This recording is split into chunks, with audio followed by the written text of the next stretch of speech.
బాహుబలిని కట్టప్పను విడదీసి చూడగలరా? అసలు బాహుబలి 1 విడుదల దగ్గర నుంచి ఇప్పటి వరకు దాని గురించి కన్నా కట్టప్ప గురించి ఎక్కువగా మాట్లాడుకున్నారు. అంత పాపులర్ అయిపోయింది ఆ పాత్ర. కానీ ఇప్పుడు బాహుబలి 2కి కర్ణాటకలో ఆ కట్టప్పే మైనస్ కాబోతున్నాడట.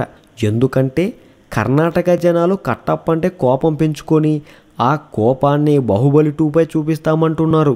ఎంతకీ విషయం ఏమిటంటే గతంలో ఎప్పుడో కట్టప్ప పాత్రధారైన తమిళనాడుకు చెందిన సీనియర్ నటుడు సత్యరాజు కావేరీ నీటి సరఫరా వివాదంలో జోకం చేసుకొని కామెంట్లు చేశాడట.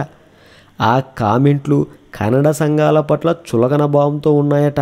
అందుకే ఇప్పుడు ఆ కన్నడ సంఘాలు బాహుబలి 2 సినిమాను అడ్డుకుంటామని అంటున్నాయి. అనడం కాదు, అప్పుడే నిరసన కూడా దిగేశాయి. బెంగళూరు ఇన్ని సర్కిల్లో ప్రవీణ్ కుమార్ శెట్టి ఆధ్వర్యంలో సోమవారం నిరసన కూడా చేపట్టారు. సంఘం నియోజకవర్గ అధ్యక్షుడు జయన్న మాట్లాడుతూ బాహుబలి 2ని విడుదలను అడ్డుకుంటామని హెచ్చరించారు. మరి ఇప్పుడు కట్టప్ప ఏమంటారు వేచి చూడాలి.